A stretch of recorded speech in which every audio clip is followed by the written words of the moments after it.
ചോറ്റാനിക്കര ക്ഷേത്രത്തിലെ ഏറ്റവും പ്രധാനപ്പെട്ട ആട്ടവിശേഷമാണ് കുംഭമാസത്തിലെ മകം നക്ഷത്രവും പൗർണമിയും കൂടിയ ദിവസം നടക്കുന്ന മകം തൊഴൽ. ഈ ചടങ്ങ് തുടങ്ങാൻ കാരണമായ കഥയും ക്ഷേത്രത്തിന്റെ കിഴക്കേ ഭാഗത്തെ താഴ്ചയിൽ കാണപ്പെടുന്ന കീഴ്ക്കാവ് ക്ഷേത്രത്തിന്റെ ഉദ്ഭവത്തിന്റെ കഥയും ഒന്നുതന്നെയാണ്. ചോറ്റാനിക്കര ക്ഷേത്രത്തിലെ പ്രതിഷ്ഠയുടെ മാഹാത്മ്യം കേട്ടറിഞ്ഞു വില്വമംഗലം ഇവിടെ വരാനിടയായി. കുംഭമാസത്തിലെ മകം നക്ഷത്രവും പൗർണമിയും കൂടിയ ദിവസമാണ് അദ്ദേഹം ഇവിടെ എത്തിയത്. ക്ഷേത്രദർശനത്തിന് മുന്നോടിയായി ക്ഷേത്രക്കുളത്തിൽ കുളിക്കാനിറങ്ങിയ അദ്ദേഹത്തിന്റെ കാലിൽ എന്തോ തടഞ്ഞു. അതെടുത്തു നോക്കിയപ്പോൾ ഭദ്രകാളി വിഗ്രഹമാണെന്ന് മനസ്സിലായി. തുടർന്ന് അദ്ദേഹവും ശിഷ്യഗണങ്ങളും കൂടി അതെടുത്തു കുളത്തിന്റെ കിഴക്കേ കരയിൽ പടിഞ്ഞാറോട്ട് ദർശനമായി പ്രതിഷ്ഠിച്ചു. അങ്ങനെയാണ് കീഴ്ക്കാവിൽ ക്ഷേത്രം ഉടലെടുത്തത്. വില്വമംഗലത്തെ കണ്ണപ്പന്റെ പുനർജന്മമായും ശിഷ്യന്മാരെ കണ്ണപ്പന്റെ അനുചരന്മാരുമായാണ് വിശ്വസിക്കപ്പെടുന്നത്. അവരുടെ മുൻജന്മ സുകൃതമാകാം അവരെ ആ സമയം അവിടെ എത്തിച്ചത്. പ്രതിഷ്ഠയ്ക്കുശേഷം പ്രധാന ക്ഷേത്രത്തിലേക്ക് നോക്കിയ അവർ കണ്ടത് നാരായണ സമേതനായ ശ്രീമഹാലക്ഷ്മിയാണ്, സാക്ഷാൽ ചോറ്റാനിക്കര അമ്മ.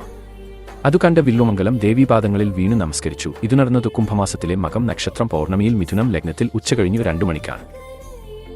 ഇന്നും ഇതേ സമയത്താണ് എല്ലാ വർഷവും ദേവിയെ സർവാഭരണ വിഭൂഷിതയായി മകം തൊഴുന്നത്.